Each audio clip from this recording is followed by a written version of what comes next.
Dreaming of blissful summer days and creamy popsicles?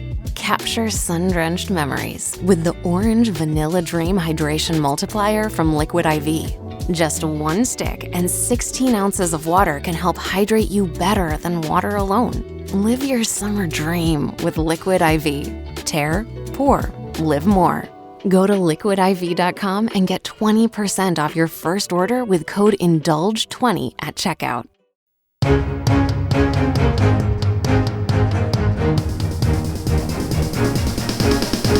This is the Washington Times front page for Tuesday, August 26, 2025. Thanks for joining us. I'm George Gerbo. A federal judge has ordered the government to not remove Kilmar Abrego Garcia from the country after he was arrested in preparation for a potential deportation to Uganda. Stephen Dinan reports Judge Paula Zinnes blocked his deportation. She said she needs to hear more evidence before releasing her hold on him. On Friday, Abrego Garcia was released from pretrial detention in the criminal case against him in Tennessee. The judge in that case ruled that his situation didn't rise to the level of danger or flight risk that would warrant full detention. Democrats say he is being railroaded, while Trump administration officials say he is an MS-13 gang member. He remained in ICE detention Monday evening. President Trump has signed an executive order threatening to pull support from D.C. and other jurisdictions that refuse to end cashless bail policies. Matt Delaney reports the executive order said federal funds, services, or approvals can be withheld if local leaders don't comply. Another executive order said federal grants and contracts for cities and states with cashless bail policies could be canceled. The district broadly eliminated cash bail in the early 1990s. Since then, it's relied on judges to determine whether a defendant is a public safety or flight risk who should be kept behind bars, pending a resolution.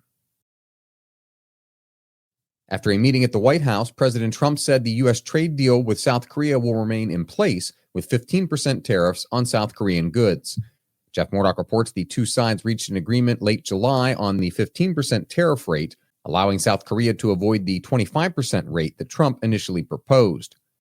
South Korean President Lee Jae-myung also said Trump's relationship with North Korean leader Kim Jong-un is good for relations and that a meeting could be a sign that North Korea needs to resume dialogue. Drones have become a priority for researchers and teams at the Pentagon.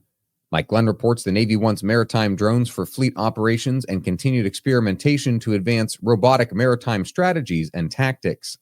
To that end, the Defense Advanced Research Projects Agency this month christened the USX-1 Defiant, a first-of-its-kind autonomous vehicle designed for deployment in the sea without a human crew. And finally, Jacob Wertschafer takes a look at the details of the recently signed peace deal at the White House between Armenia and Azerbaijan. The agreement reflects the desire of Armenia and Azerbaijan, both once a part of the Soviet Union, to reduce dependence on Russia and Iran. Find all of today's front page stories at WashingtonTimes.com/front page or on the Washington Times app, and find us wherever you get your podcasts. You can also find us on social media at Wash Times for breaking news, sports, commentary, and more. For Washington Times, I'm George Gerbo.